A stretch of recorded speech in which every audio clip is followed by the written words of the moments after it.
आज की हमारी चर्चा का विषय कुछ ऐसा है जो हर भारतीय रसोई में मौजूद है, धनिया। बिल्कुल। लेकिन हम इसके स्वाद पर नहीं, बल्कि इसकी खेती पर बात करने वाली हूँ। वो भी एक खास महीने को ध्यान में रखकर। हाँ, मार्च। हमारे पास एक बहुत ही विस्तृत गाइड है जिसका शीर्षक है मार्च में धनिया की खेती, हरे सोने के लिए एक संपूर्ण गाइड। और ये हरे सोने वाली बात सिर्फ कहने के लिए नहीं है, ये गाइड बताती है कि कैसे सही समय और सही तकनीक से एक आम सी दिखने वाली फसल वाकई सोने जैसा मुनाफा दे सकती है। बिल्कुल। दिलचस्प बात यह है कि मार्च का महीना धनिया के लिए एक तलवार की धार जैसा है। एक तरफ मौका है तो दूसरी तरफ वो चुनौती भी है। तो हमारा मकसद है इस गाइड की मदद से बीज बोने से लेकर मुनाफा कमाने तक की पूरी यात्रा को समझना। देखते हैं कि इस साधारण सी पत्ती के पीछे कितना असाधारण विज्ञान और रणनीति छिपी है। चलिए शुरू करते हैं। चलिए, तो सबसे पहले यही सवाल दिमाग में आता है कि मार्च ही क्यों? ये तो गर्मियों की शुरुआत का समय होता है। क्या ये धनिया जैसी नाजुक फसल के लिए सही है? गाइड तो कहती है हाँ, लेकिन इसमें एक पेंच है। पेंच ये है कि आप धनिया उगा किस ले रहे हैं, पत्तियों के लिए या बीज के लिए। अच्छा। मार्च का महीना हरी पत्तियों की फसल के लिए बेहतरीन है। गाइड के अनुसार बीज के अंकुरण के लिए मतलब उसके फूटने के लिए 20 से 30 डिग्री सेल्सियस का तापमान आदर्श होता है। और मार्च में ये तापमान आसानी से मिल जाता है। जी हाँ, इससे फसल की शुरुआत बहुत अच्छी होती है। तो फिर बीज यानी सूखे धनिये के लिए जोखिम क्यों है? अगर शुरुआत अच्छी हो रही है तो अंत भी अच्छा होना चाहिए ना? हाँ, देखिए जोखिम इसलिए है क्योंकि धनिया के पौधे को बीज बनाने के लिए फूल लाने पड़ते हैं। ये प्रक्रिया अप्रैल मई तक खिंच जाते हैं जब तापमान 40 डिग्री को पार करने लगता है। ओहो, और इतनी तेज गर्मी में तो रणनीति ये है कि आप बीज बनने की नौबत ही ना आने दें। बिल्कुल। मौसम के गर्म होने से पहले ही 30-40 दिनों के अंदर हरी पत्तियों की फसल काटकर बाजार पहुंचा दें। जी। ये एक तरह से मौसम के खिलाफ एक दौड़ है जिसे आप जल्दी फसल लेकर जीतते हैं। अच्छा, तो ये मौसम के साथ तालमेल बिठाने वाली बात है। आप मौसम को बदलने की कोशिश नहीं करते, बल्कि अपनी फसल का मकसद ही बदल देते हैं। बहुत खूब। जी। तो ठीक है, हमने तय कर लिया कि हम हरी पत्तियों के लिए धनिया उगाएंगे। अब जाहिर है शुरुआत खेत की तैयारी से होगी। गाइड में दोमट या बलुई दोमट मिट्टी को सबसे अच्छा बताया गया है। हाँ, और उससे भी जरूरी बात है पानी का निकास। धनिये की जड़ें बहुत संवेदनशील होती हैं। अगर खेत में कुछ घंटे भी पानी भरा रह गया तो जड़ों में गलन शुरू हो जाती है और पौधा मुरझाने लगता है। और दोमट मिट्टी इसीलिए अच्छी है। हाँ, क्योंकि वो स्पंज की तरह होती है, जरूरत भर का पानी सोख लेती है और फालतू पानी को आगे बह जाने देती है। गाइड में 2-3 गहरी जुताई करने और 1-2 ट्रॉली सड़ी हुई गोबर की खाद डालने की सलाह भी दी गई है। अब गोबर की खाद तो समझ आती है पोषण के लिए, लेकिन ये 2-3 गहरी जुताई क्यों? क्या एक बार ट्रैक्टर चलाने से काम नहीं चलेगा? आपका सवाल बहुत वाजिब है। इससे तो किसानों के लिए मेहनत और डीजल दोनों का खर्च बढ़ता है। बिल्कुल, लेकिन इसके पीछे का विज्ञान समझिए। गहरी जुताई सिर्फ मिट्टी को पलटने के लिए नहीं होती। पहली जुताई मिट्टी की ऊपरी कठोर परत को तोड़ती है। दूसरी और तीसरी जुताई मिट्टी को नीचे तक भुरभुरा और हवादार बनाती है। जिससे जड़ों को फैलने में मदद मिलती है। जी, इससे धनिये की जड़ें आसानी से गहराई तक फैल पाती हैं। जितनी गहरी और मजबूत जड़ें होंगी, पौधा उतना ही स्वस्थ होगा। और गोबर की खाद, वो सिर्फ एनपीके नहीं देती, वो मिट्टी में करोड़ों सूक्ष्म जीवों की एक सेना तैयार करती है, जो मिट्टी को जिंदा बनाते हैं और पौधे को बीमारियों से लड़ने की ताकत देते हैं। बिल्कुल। तो ये खर्च नहीं बल्कि एक निवेश है। ठीक है, मिट्टी तो तैयार हो गई, जो कि नींव है। लेकिन अच्छी नींव पर अच्छी इमारत बनाने के लिए सही ईंटें भी तो चाहिए। खेती में वो ईंटें बीज ही हैं। इस गाइड में बीजों को लेकर क्या खास बातें बताई गई हैं? बीजों को लेकर गाइड में दो बहुत ही महत्वपूर्ण बातें हैं। पहली है मात्रा। मात्रा। हाँ, अगर आप हरी पत्तियों के लिए खेती कर रहे हैं तो प्रति एकड़ 8 से 10 किलो बीज लगेंगे। लेकिन अगर आप बीज के लिए खेती कर रहे हैं तो सिर्फ 6 से 7 किलो। एक मिनट, ये तो उल्टा लग रहा है। हमें ज्यादा पत्तियां चाहिए यानी ज्यादा फसल, तो बीज भी ज्यादा लगने चाहिए। लेकिन बीज बनाने के लिए जहां हमें पैदावार ज्यादा चाहिए, वहां बीज कम क्यों? ये सुनने में उल्टा लगता है, पर है बिल्कुल तर्कसंगत। इसे ऐसे सोचिए, जब हमें सिर्फ पत्तियां चाहिए तो हम पौधों में एक तरह की भीड़ पैदा कर रहे हैं। भीड़? हर पौधे को बहुत बड़ा करना नहीं, बल्कि ज्यादा से ज्यादा पत्तियां लेना है। और जब बीज चाहिए? जब बीज चाहिए तो हर पौधे को सोशल डिस्टेंसिंग की जरूरत है, ताकि वो पूरी तरह से फल फूल सके। उसे अपनी शाखाएं फैलाने, उन पर फूल लाने और फिर स्वस्थ बीज बनाने के लिए पर्याप्त जगह, धूप और पोषण चाहिए। अच्छा, तो अगर पौधे बहुत पास-पास होंगे तो वो एक दूसरे से लड़ते रहेंगे और किसी की भी सेहत अच्छी नहीं बनेगी। और बीज की पैदावार घट जाएगी। वाह, ये सोचने का बिल्कुल अलग तरीका है। भीड़ और सोशल डिस्टेंसिंग, इससे बात एकदम साफ हो गई। गाइड में दूसरी महत्वपूर्ण बात क्या है? दूसरी बात शायद सबसे ज्यादा चौंकाने वाली है। गाइड कहती है कि बीज को बोने से पहले उसे 2 टुकड़ों में तोड़ लेना चाहिए। तोड़ लेना चाहिए? ये तो अजीब है। हम तो हमेशा सुनते आए हैं कि बीज साबुत होना चाहिए, टूटा हुआ बीज तो खराब माना जाता है। और आप आम भाषा में धनिया का बीज कहते हैं, वो असल में एक फल है। क्या? फल। जी। तकनीकी भाषा में इसे स्किज़ोकार्प कहते हैं।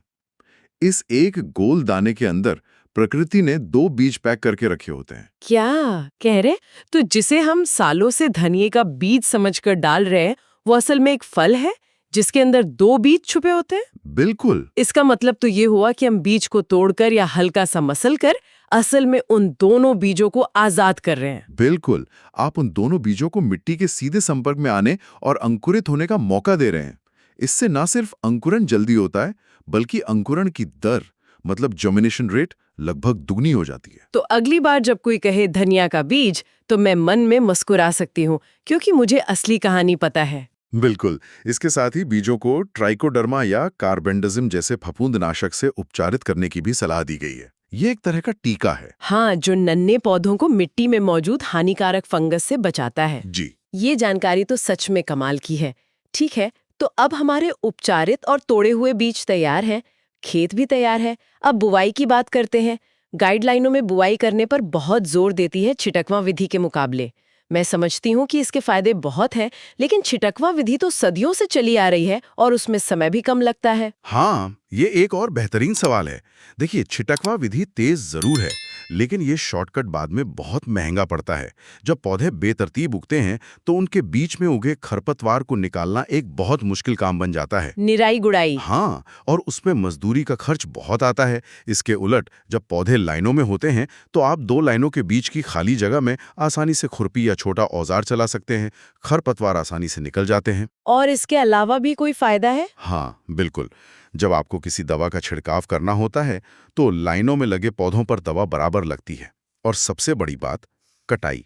लाइनों में लगी फसल को काटना बहुत आसान और तेज होता है। तो शुरू में जो थोड़ी ज्यादा मेहनत लगती है, वो बाद में आपका समय, मजदूरी का पैसा और दवा तीनों बचाती है। ये स्मार्ट खेती का एक अहम हिस्सा है। ठीक है, मैं आपकी बात मान गई। शुरू की मेहनत बाद का सिरदर्द बचाती है। अब आते हैं पानी और पोषण पर, यानी सिंचाई और खाद।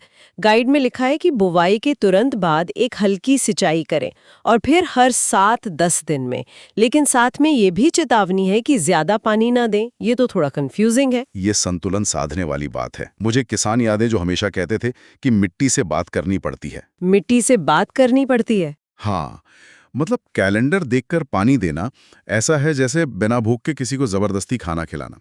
मार्च के महीने में दिन में तेज धूप होती है और हवा भी चलती है, जिससे मिट्टी की ऊपरी परत जल्दी सूख जाती है।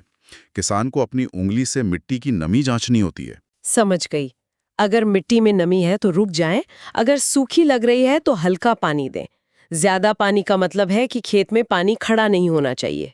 बिल्कुल सही। अब पोषण की बात करते हैं। गोबर की खाद के अलावा रासायनिक खादों का भी जिक्र है। 50 किलो DAP और 35-40 किलो यूरिया प्रति एकड़। लेकिन यूरिया देने का तरीका बड़ा दिलचस्प है। आधा 20 दिन बाद और बाकी का आधा 35-40 दिन बाद। जी, इसे स्प्लिट एप्लीकेशन कहते हैं। ये सुनने में तो बहुत वैज्ञानिक लग रहा है, लेकिन क्या ये छोटे किसानों के लिए व्यवहारिक है? इसमें तो एक ही काम के लिए 2 बार खेत में जाना पड़ेगा, मजदूरी का खर्च भी बढ़ेगा। क्या पैदावार में इतना फर्क आ जाता है? बिल्कुल सही साबित होता है। इसे ऐसे समझिए, यूरिया नाइट्रोजन का स्रोत है और नाइट्रोजन ही पत्तियों को उनका हरा रंग और बढ़त देता है। यह पौधे का मुख्य भोजन है। अगर आप एक ही बार में सारा यूरिया डाल देंगे, तो ये एक बच्चे को एक ही दिन में पूरे महीने का खाना देने जैसा है। अच्छा। पौधा जितनी जरूरत होगी उतना ले लेगा और बाकी का भोजन या तो पानी के साथ बहकर जमीन के नीचे चला जाएगा, जिससे हमारा भोजन प्रदूषित होता है, या फिर गैस बनकर हवा में उड़ जाएगा। मतलब पैसे और खाद दोनों की बर्बादी। सही पकड़ा। और 2 बार में देने से? 2 बार में देने से हम पौधे को ठीक उस समय भोजन दे रहे हैं जब उसे उसकी सबसे ज्यादा जरूरत है। पहली खुराक उसे शुरुआती बढ़त देती है और दूसरी खुराक ठीक तब मिलती है जब पत्तियां तेजी से बढ़ रही होती हैं और पहली कटाई का समय पास आ रहा होता है। तो इससे बर्बादी भी रुकती है और पत्तियों की गुणवत्ता, उनका आकार और चमक सब बेहतर होता है। जी, ये पौधे के लिए एक तरह का कस्टमाइज्ड डाइट प्लान है। कस्टमाइज्ड डाइट प्लान, ये बहुत अच्छी उपमा है। चलिए अब चुनौतियों की बात करते हैं। कोई भी फसल बिना कीट और बीमारियों के नहीं होती। गाइड में 2 मुख्य समस्याओं का जिक्र है। पहला है माहू या एफिड, जिसे चेपा भी कहते हैं। हाँ, ये एक छोटा हरे रंग का कीट होता है जो झुंड में हमला करता है और पत्तियों का रस चूसता है। इससे पत्तियां पीली पड़कर मुड़ने लगती हैं और पौधे की बढ़त रुक जाती है। ये तो बहुत तेजी से फैलता होगा। बहुत तेजी से। और याद है, हमने गोबर की खाद और स्वस्थ मिट्टी की बात की थी। हाँ, एक स्वस्थ जैविक रूप से सक्रिय मिट्टी में उगा पौधा अंदर से मजबूत होता है और वो इन कीटों का बेहतर ढंग से सामना कर पाता है। रासायनिक खाद पर पूरी तरह निर्भर पौधे अक्सर कमजोर होते हैं और बीमारियों को ज्यादा आकर्षित करते हैं। ये एक बहुत अच्छा कनेक्शन है। दूसरी समस्या है पाउडरी मिल्ड्यू, जिसमें पत्तियों पर सफेद पाउडर जैसी परत जम जाती है। यह एक फंगस से होने वाली बीमारी है जिसे हिंदी में चूर्णिल आशिता या छाछिया रोग भी कहते हैं। ये सफेद परत असल में फंगस का जाल होता है जो पत्तियों की सतह पर फैलकर उनका भोजन चुराता है और प्रकाश संश्लेषण की प्रक्रिया में भी बाधा डालता है। जी। और धनिया की कीमत उसकी ताजगी और हरे रंग पर होती है।